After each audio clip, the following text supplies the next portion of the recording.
आप लोग दान करते हो मकर संक्रांति पे?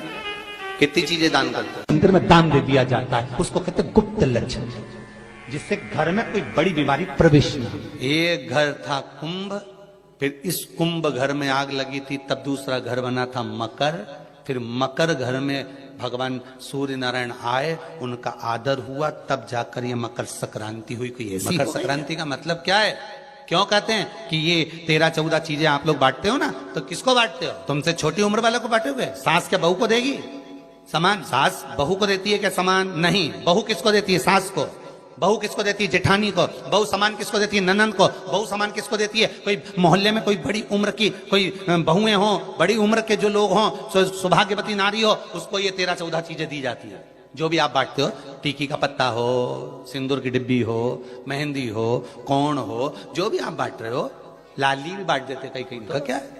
तो ये जो चीज आप लोग बांटते हो, ये किसको देते हो आप लोग? किसको प्रदान? छोटे को नहीं, घर से बड़े को, जो आपके अवस्था से बड़े हैं, जो आपसे बड़े हैं, आप उनको क्यों देते हैं? बड़ों को। ये यहां आदर का भाव दिखाया गया, यहां आदर दिखाया गया कि यहां कुंभ में शनि महाराज अपने घर में रह रहे थे, सूर्य नारायण भगवान का आगमन हुआ, आज बेटे से मिलने का भाव जागृत हुआ, और कुंभ में प्रवेश, जैसे ही घर में प्रवेश करे, अब घर में प्रवेश करे तो आदर का भाव होना चाहिए, आदर का भाव प्रकट होना चाहिए। अभी कथा में कहा था, कोई घर का बड़ा आए, बुजुर्ग आए, आदरणीय आए, सम्माननीय आए, आपके पास में कितनी भी दौलत हो, कितनी भी संपदा हो, कितना भी धन हो, कितना भी वैभव हो, आप कितनी भी अच्छी कंपनी में जॉब कर रहे हो, आप कितनी भी अच्छी जगह पर पोस्ट पर बैठे हुए हो, आप कितनी भी अच्छी नौकरी कर रहे हो, चाहे आपके पास में बड़े से बड़ा पद क्यों ना हो, पर आपके भीतर बड़ों के पीछे,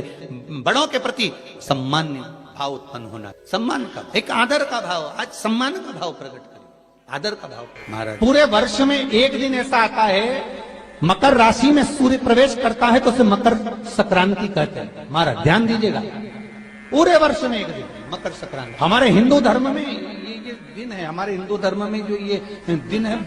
अच्छा, कई लोग कहते हैं कि सूर्य के उत्तरायण का क्रम है, ये क्रम है, ये पूजन का क्रम है, तिल्ली के लड्डू का क्रम है, लड्डू बना लो तिल्ली का, इसका क्रम है। पर अगर स्कंद पुराण उठाओ तो स्कंद पुराण में अगर मकर संक्रांति के क्रम को यदि पढ़ोगे तो मालूम पड़ेगा कि पूरे वर्ष में एक दिन ऐसा था जिस दिन भगवान शिव और नारायण, ये दोनों, इसलिए आज भी हिंदू धर्म में गुड़ के लड्डू तिल्ली के साथ मिलाते हैं। क्यों? उसका कारण कि शंकर और नारायण ये दोनों एक ही दिन, एक ही पल गंगा का स्नान करने के लिए भगवान शिव, देखिए कितना कितना हमारे हिंदू धर्म में एक एक तिथि का, एक एक बार का एक एक महत्व है, उसको समझिए। माता लक्ष्मी भगवान नारायण और भगवान शिव को स्नान के लिए गुप्त रूप से झांकती है, तो भगवान विष्णु ने तिरछी दृष्टि में माता लक्ष्मी को देखा, तिरछी दृष्टि, तो माता लक्ष्मी को देखकर भगवान विष्णु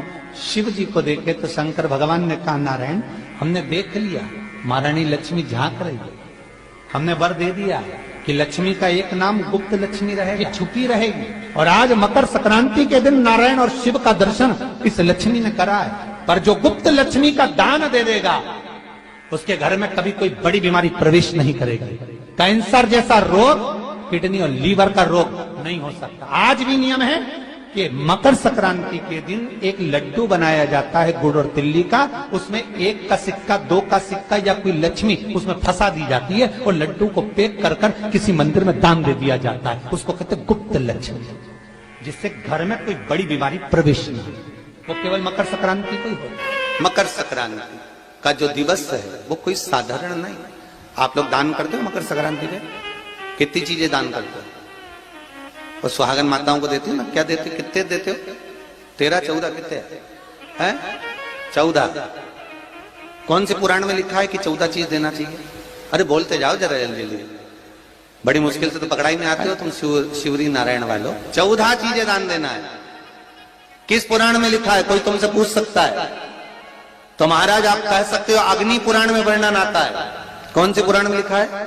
अग्नि पुराण में लिखा। देव ऋषि नारद भगवान विष्णु के पास जाकर पूछते हैं, नारायण कृपा करिए। भगवान विष्णु ने पूछा क्या बात है, बोलिए। देव ऋषि नारद क्या चाहते, क्या हो वो बताओ।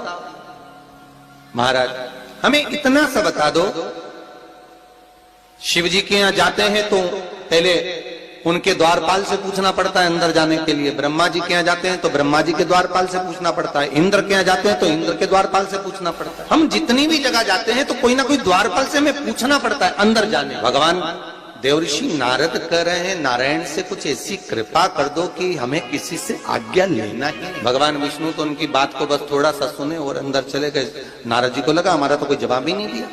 नारद जी वहीं पर टिक गए, खड़े रहे, नाम जाप कर। विष्णु वापिस आए और देवऋषि नारद से कहा एक काम करो, जब सूर्य मकर में प्रवेश करते हुए उत्तरायण की ओर जावे, उस घड़ी उस पल में देवऋषि नारद तुम 14 बार भगवान के नाम का, शिव नाम का दान दे दीजिए। भगवान नारायण के नाम का, राम नाम का, कृष्ण नाम का दान दे दीजिए। अब देखो यहाँ पर ये नहीं लिखा कि प्लास्टिक का डब्बा दो, समझ लेना जी जी हो अच्छे से, कि लोगों ने दान को कितना भ्रष्ट कर दिया वो बताया जाए। अग्नि पुराण में ये नहीं लिखा कि तुम प्लास्टिक की चाय की चन्नी दो 14, बाल्टी दो 14, या प्लास्टिक का डब्बा दो 14।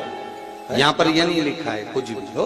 यहाँ क्या लिखा अग्नि पुराण में कि मकर संक्रांति के दिन जब सूर्य उत्तरायण भाव में प्रवेश करे, मकर में जावे, उस समय पर देवऋषि नारद तुम्हारे मुख से अगर 14 बार भगवान के नाम का दान 14 जीवों को दे आओगे तो किसी भी देवता के पास जाओगे, तुम्हें परमिशन की जरूरत नहीं पड़ेगी, तुम डायरेक्ट प्रवेश कर जाओगे। डायरेक्ट। अब तुमको अगर बैकुंठ में डायरेक्ट प्रवेश करना हो तो बिना पूछे, तो उसके लिए कहा ही मकर संक्रांति पे दान दो। तो किस चीज का दान देना है महाराज? प्लास्टिक का डब्बा नहीं, बाल्टी नहीं, चन्नी नहीं, फिर किस चीज का दान?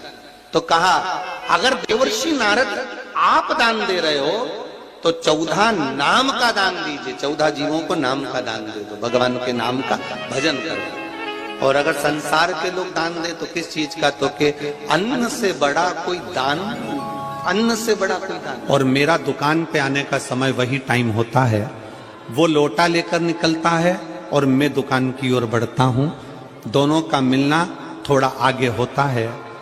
गुरुजी जब से वो एक लोटा जल भरा हुआ कलश मेरे सामने से निकल कर जाता है, तब से मेरी दुकान चलना इतनी प्रारंभ हो गई कि मुझे पीछे पलट कर नहीं दे। अब ना उस दुकानदार ने उस लोटे वाले को कहा कि तू जल लेकर जा, उस लोटे वाले ने भगवान शंकर की कथा को श्रवण करा और एक लोटा जल लेकर शंकर के मंदिर में जाना प्रारंभ करा।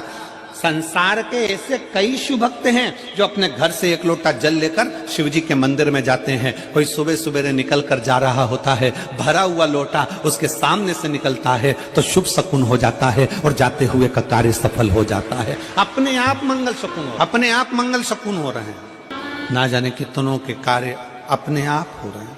और प्रभु आपकी कृपा से सब काम हो रहा है, सब वो कर रहा है, अपन तो केवल एक निमित्त मात्र हैं, केवल एक निमित्तता है। और करते हो भोले बाबा मेरा नाम हो रहा है, भोले आपकी कृपा से सब काम हो रहा है, शिव आपकी कृपा से सब काम हो रहा है। हमारा निवेदन, आप स्वयं जब शिव की भक्ति में लगते हो, ना जाने कितनों का कल्याण आप कर देते हो। एक लोटा जल लेकर जब आप शंकर जी के मंदिर में जाते हो ना, आपका मुख ना जाने कितने लोग देखते होंगे।